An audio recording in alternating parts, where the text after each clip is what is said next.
મિત્રો, આજે ફરી આપણે બાળ સાયન્સ રસાયણ વિજ્ઞાન ચેપ્ટર નંબર 6 એટલે કે તત્વના અર્ધીકરણ માટેના સામાન્ય સિદ્ધાંત અને પદ્ધતિઓમાં મિત્રો ગયા ક્લાસની અંદર આપણે પહેલી ધાતુ એલ્યુમિનિયમની શરૂઆત કરી હતી. આપણે થોડું આગળનું પણ જોઈ લઈએ કે એલ્યુમિનિયમની મુખ્ય કાચી ધાતુ હતી મિત્રો બોક્સાઇટ. તો સૌપ્રથમ તો બોક્સાઇટમાં SiO2, iron oxide, titanium oxide જેવી અશુદ્ધિ હતી, જેની અંદર આપણે NaOH નાખ્યું અને એક આપણે સંગીર્ણ બનાવ્યો હતો NaAlOH4. એમાં ફરી પાછું CO2 નાખ્યું હતું. CO2 નાખી તટસ્થીકરણ કરી આપણને યાદ હોય તો આપણે એલ્યુમિના મેળવ્યું હતું Al2O3 XH2O. પણ મિત્રો એલ્યુમિનિયમમાં પાણી હોય તો વિદ્યુત વિભાજન કરી શકાય નહીં, એટલે આપણે એને ઊંચા તાપમાને ગરમ કર્યું હતું અને આપણે એમાંથી પાણીના અણુ દૂર કરી અને શુદ્ધ એલ્યુમિના એટલે કે મિત્રો Al2O3 મેળવ્યું હતું. આપણે આગળ આટલે સુધીનો ભાગ જોયો હતો. હવે જે Al2O3 હતું એને આપણે કીધું હતું એલ્યુમિના. હવે એમાંથી આજે આપણે એલ્યુમિનિયમ મેળવવાનું છે. જો તો આજનો ટોપિક બનશે એલ્યુમિના. એટલે મિત્રો આપણી પાસે હતું Al2O3 નું રિડક્શન કરવાનું છે અને શું મેળવવાનું છે? એલ્યુમિનિયમ ધાતુ. મિત્રો આપણે જાણીએ છીએ સારામાં સારું રિડક્શન કરતા છે કાર્બન. તો એની આપણે એલ્યુમિના સાથેની પ્રક્રિયા કરશું અને આકૃતિની મદદથી આખું આપણે મિત્રો વિગતવાર એલ્યુમિનિયમ મેળવીએ. તો સૌપ્રથમ તો જે Al2O3 એલ્યુમિના છે મિત્રો, એનું ગલન બિંદુ તો બહુ ઊંચું હોય છે, તો એનું વિદ્યુત વિભાજન ડાયરેક્ટ શક્ય નથી. તો શું કરશું? આપણે એનું જે ગલન બિંદુ એ નીચું લાવવું પડશે. તો સૌપ્રથમ મિત્રો એલ્યુમિનિયમની આ ધાતુ કર્મવિધિમાં Al2O3 જે હતું ને એને પીગાળવા માટે મિત્રો યાદ રાખજો MCQ માં Na3Al એટલે કે ક્રાયોલાઇટ અથવા CaF2 કેલ્શિયમ ફ્લોરાઇડ. મિત્રો આ બંનેનું કામ શું? એ બંને એની અંદર તમે મિશ્ર કરવામાં આવે છે એટલે જે આપણું એલ્યુમિના હતું એનું ગલન બિંદુ મિત્રો એ નીચું લાવે છે. એટલે આપણે આકૃતિની સાથે સાથે જોતા જઈએ. તો સૌપ્રથમ મિત્રો બહારનું જે પાત્ર દિવાલ છે એ લોખંડનું આવરણ હોય છે. એની અંદર જે આવરણ મેં જે કર્યું છે એ ગ્રેફાઇટનું પડ ચડાવેલા કેથોડ હોય છે. એની અંદર કેથોડ લગાવેલા છે. એવી જ રીતે આ જે ક્લેક કરેલી છે જે ગ્રેફાઇટના એનોડ છે. મિત્રો હવે આને આપણે એનોડ અને કેથોડ જે જ્યારે પાવર સાથે જોડી દેશું અને અંદર આપણે શરૂઆતમાં શું લેવાનું હતું? એલ્યુમિના એટલે મિત્રો Al2O3. એનું ગલન બિંદુ નીચું લાવવા માટે શું ઉમેર્યું હતું? રાઈટ Na3AlF6 અથવા તો CaF2. એ બંને મેં અંદર ઉમેરી દીધું છે. એટલે હવે અંદરનું તાપમાન વધારશો ને એટલે મેં અહીંયા શબ્દ લખ્યો છે પીગલિત એલ્યુમિનિયમ. પેલા પીગળે એમ નહોતું મિત્રો, હવે એનું ઊંચું તાપમાન ગયું એટલે અંદર એ પીગળી જશે. અને શું કરશું જોવો ચાલો. તો હવે આ જે ગલન બિંદુને કારણે એ મિત્રો પીગળી ગયું. આપણને બધાને ખબર છે ઘન પાવડર કરતા મિત્રો પ્રવાહીની વાહકતા પણ શું થશે? વધારે થશે. તો આ વાહકતામાં વધારો કરે છે અને એની અંદર જે કાર્બનનું પડ ચડાવેલ સ્ટીલના કેથોડ હતા એ પણ આપણે અહીંયા બતાવ્યું છે. જો મિત્રો કાર્બનનું પડ ચડાવેલા કેથોડ છે. એવી જ રીતે ગ્રેફાઇટના શું હોય છે? એનોડ. જે મેં અહીંયા બતાવેલું છે. આ જે પટ્ટીઓ છે એ અસંખ્ય પટ્ટીઓ એની અંદર મૂકેલી હોય છે. એ ગ્રેફાઇટના એનોડ તરીકે બન્યા છે. હવે મિત્રો મહત્વની વાત કરી. અંદર આપણે લીધું હતું શું? Al2O3. અહીંયા આપણે લઈ લીધું Al2O3 પ્લસ મિત્રો આ જે ગ્રેફાઇટના એનોડ હતા એમાંથી મળશે કાર્બન એટલે આપણે લીધું કાર્બન. સિમ્પલ પ્રક્રિયા છે. અહીંયાથી Al2 બે વખત એટલે 4 વખત એલ્યુમિનિયમ છૂટું પડી જશે.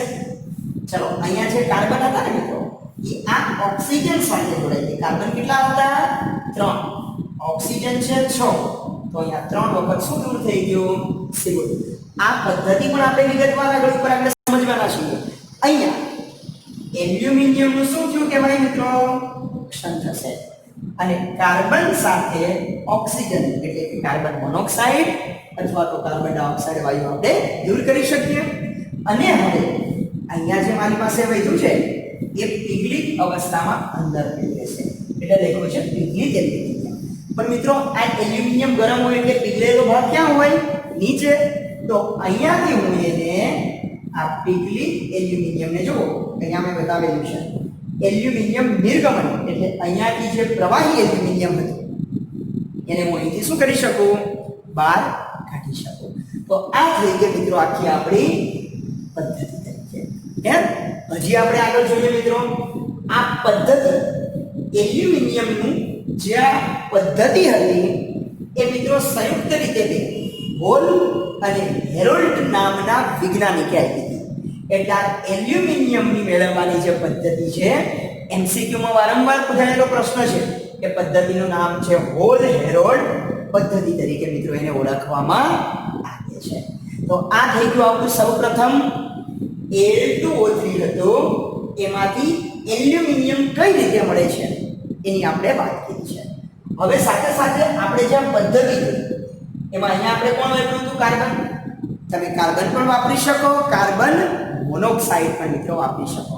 તો એ બંને વાત હવે આપણે સમીકરણની મદદથી જોવાની છે.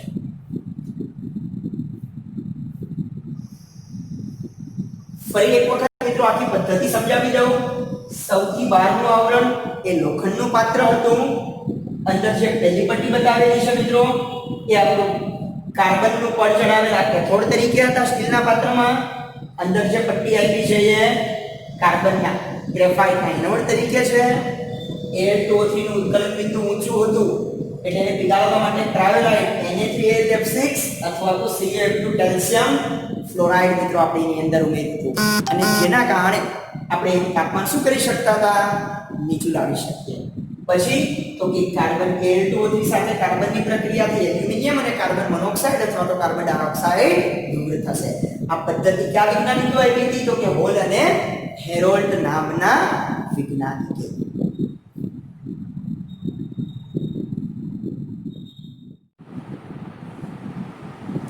હવે આપણે જે આપણે પહેલા ભાગની અંદર આખા ડાયાગ્રામની અંદર Al2O3 નું રિડક્શન કરવાની વાત કરી તે ફરી જોઈએ. આ પીગળિત દ્રવ્યના વિદ્યુત વિભાજન કોષ એટલે મિત્રો આખો કોષ કયો છે? વિદ્યુત વિભાજન કોષ. જેમાં કાર્બન વિદ્યુત ધ્રુવો જે આપણે આ ગ્રેફાઇટના એનોડ બેઠા પ્રક્રિયા દ્વારા કાં તો કાર્બન મોનોક્સાઇડ અને કાં તો મિત્રો કાર્બન ડાયોક્સાઇડ વાયુ એમાંથી ઉત્પન્ન થતો આપણને જોવા મળે છે. કઈ રીતે થશે? જો અહીંયાથી આપણને ઓક્સિજન જે હતો એ કાર્બન મોનોક્સાઇડ અથવા તો ડાયોક્સાઇડ સાથે આ જે ગ્રેફાઇટના એનોડ છે એ ધીમે ધીમે વપરાતા જાય છે. તો શું બન્યું? જો આ પદ્ધતિમાં હશે 1 કિલોગ્રામ જેટલું જો તમે એલ્યુમિનિયમ મેળવો ને તો અંદાજિત મિત્રો આ એનાથી અડધું એટલે કે 0.5 કિલોગ્રામ જેટલું આ કાર્બન ગ્રેફાઇટના એનોડ વપરાઈ જાય છે એટલે મિત્રો ખવાતા જાય છે. એટલે જેમ કહેવાય કે આ ગ્રેફાઇટના એનોડ મિત્રો થોડા સમયે સમયાંતરે આપણે વારંવાર શું કરવા પડશે? બદલવા પડશે. તો આ પણ ઘણીવાર પૂછાય છે કે ભાઈ 1 કિલોગ્રામ જેટલું જો મને એલ્યુમિનિયમ મળે તો લગભગ એનાથી અડધું આશરે 0.5 કિલોગ્રામ જેટલા એનોડ એમાંથી વપરાતા મને જોવા મળે છે. તો આ થઈ ગયા આપણે મિત્રો હોલ હેરોલ્ડ પદ્ધતિ. હવે આપણે એ જોઈએ કે કઈ રીતે કાર્બન મોનોક્સાઇડ અને કઈ રીતે કાર્બન ડાયોક્સાઇડમાંથી ઉત્પન્ન થતા આપણને જોવા મળે છે.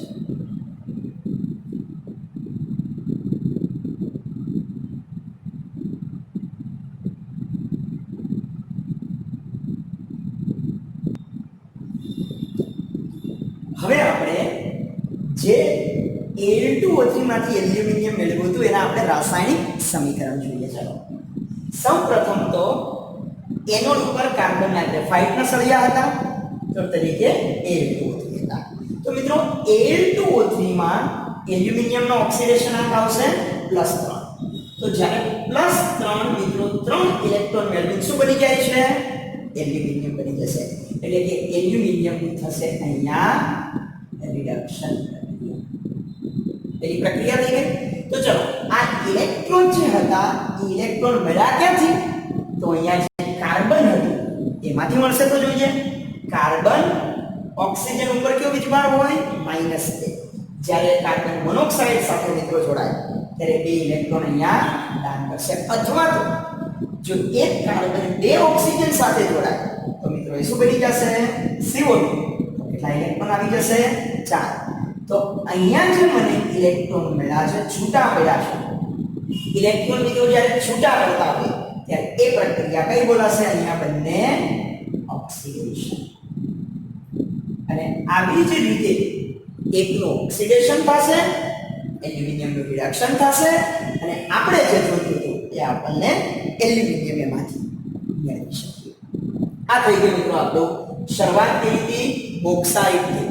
બોક્સાઇટમાંથી અશુદ્ધિ દૂર કરી હતી એમાંથી એલ્યુમિના મળ્યું હતું. એલ્યુમિનામાં મિત્રો એનું નીચું ગલનબિંદુ લાવવા માટે ટ્રાવેલાઇટ અથવા તો CF2 ઉમેર્યા હતા. વિદ્યુત વિભાજન કરી અને છેલ્લે આપણે જે જોયું પ્રક્રિયાને અંતે ફરી પાછું એક વખત જો મિત્રો અહીંયા લખવું હોય તો આપણે શું લખ્યું હતું Al2O3 લીધું હતું એની આરે કોની પ્રક્રિયા કરી હતી કાર્બનની. ચલો 2 વખત Al2O3 પ્લસ 3 વખત કાર્બન કુલ અહીંયા 2 ને 2 4 વખત એલ્યુમિનિયમ પ્લસ મિત્રો 3 કાર્બન 6 ઓક્સિજન એટલે 3 વખત કયો વાયુ દૂર થઈ ગયો તો CO2 વાયુ. આપણે જે અગાઉ પ્રક્રિયા જોઈ હતી એ જ પ્રક્રિયા અહીંયા આપણે ફરી પાછી બતાવી. તો આની અંદર પણ મિત્રો હું બતાવી દઉં. અહીંયા હતા +3 અહીંયા હતા 0 મિત્રો અહીંયા બની ગયા 0 અને અહીંયા થઈ ગયા +4. જો તો તમે સરળતાથી સમજી શકો +3 માંથી 0 મિત્રો ઇલેક્ટ્રોન સ્વીકાર્યા એટલે આ પ્રક્રિયાનું નામ થઈ ગયું રિડક્શન. એવી જ રીતે ચલો 0 માંથી +4 ઇલેક્ટ્રોન દાન કર્યા એટલે આ પ્રક્રિયા થઈ ગઈ મિત્રો આપણી પાસે ઓક્સિડેશન. તો આવી રીતે એકનું ઓક્સિડેશન અને એકનું રિડક્શન અને આપણી પાસે મિત્રો ખૂબ સારી રીતે શુદ્ધ એવો એલ્યુમિનિયમ આપણે અહીંયા નિર્ગમન માર્ગ દ્વારા મેળવી શકીએ. પણ અંદરનું તાપમાન જ્યારે ઊંચું હોય ત્યારે નિર્ગમન માર્ગમાં જે મને મળશે એ પ્રવાહી એલ્યુમિનિયમ મળશે. ફરી પાછો આપણી જરૂરિયાત પ્રમાણે મિત્રો એને ઠંડો પાડતા જશો એટલે ફરી આપણને ઘન અવસ્થાની અંદર એલ્યુમિનિયમ આપણે એમાંથી મેળવી શકીએ. આ થઈ ગયું મિત્રો એલ્યુમિનિયમનું.